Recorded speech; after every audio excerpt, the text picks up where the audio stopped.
বজরং ক্লাবের রজত জয়ন্তী বর্ষে 7 দিনব্যাপী ক্রিকেট টুর্নামেন্টে শেষ পর্যন্ত 8টি দলকে হারিয়ে জয়ী হল Bengal sports and Deshbandhu Nagar recreation club. তারা তাদের বিপক্ষ দল চন্দননগর বয়েজ এসপি ক্লাবকে 22 রানে পরাজিত করে। মূলত প্রতি বছরের মতো এবছরও 9টি টিম, সেই সঙ্গে অনূর্ধ্ব 14দের 4টি টিম নিয়ে ক্রিকেট টুর্নামেন্টের আয়োজন করেছে মেদিনীপুর বজরং ক্লাব। এই টুর্নামেন্ট এবারে সুধা তুলসিয়ান, বিন্দা দেবী এবং উত্তম গোপের স্মরণে হয়। এবছর এই ক্রিকেট টুর্নামেন্ট রজত জয়ন্তী বর্ষে পদার্পণ করে। 7 দিন ব্যাপী এই টুর্নামেন্টে রাজ্যের বিভিন্ন খ্যাতনামা 9টি দল অংশগ্রহণ করে। এই সঙ্গে অনূর্ধ্ব 14 হয়ে খেলে 4টি দল ও মহিলাদের 4টি দল। এই খেলা অনুষ্ঠিত হয় মেদিনীপুর কলেজ কলিজিয়েট মাঠে। এই খেলা শুরু হয় বর্ণাঢ্য মোটর বাইক র্যালির সহযোগে। এরপর ছিল বৃক্ষরোপণ ও ব্লাড ডোনেশন ক্যাম্প।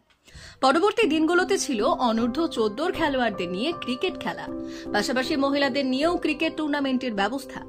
যদিও শেষ দিনে প্রথম ব্যাট করতে নেমে Bengal sports and Deshbandhu Nagar station club 20 ওভারে 249 রান তোলে।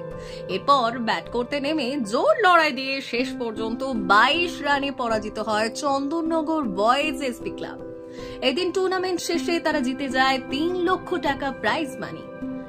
এই কদিনের খেলায় প্লেয়ার অব দ্য ম্যাচ হয় বিপিন চন্দ্র, বেস্ট ব্যাটসম্যান হয় কুনাল সিং, বেস্ট বোলার হয় বিপিন চন্দ্র। খেলা শেষে তাদের পুরস্কার কাপ তুলে দেন মেদিনীপুর পৌরসভার চেয়ারম্যান, এই টুর্নামেন্টের মুখ্য উপদেষ্টা সৌমেন খান সহ বিশিষ্ট অতিথিবৃন্দরা।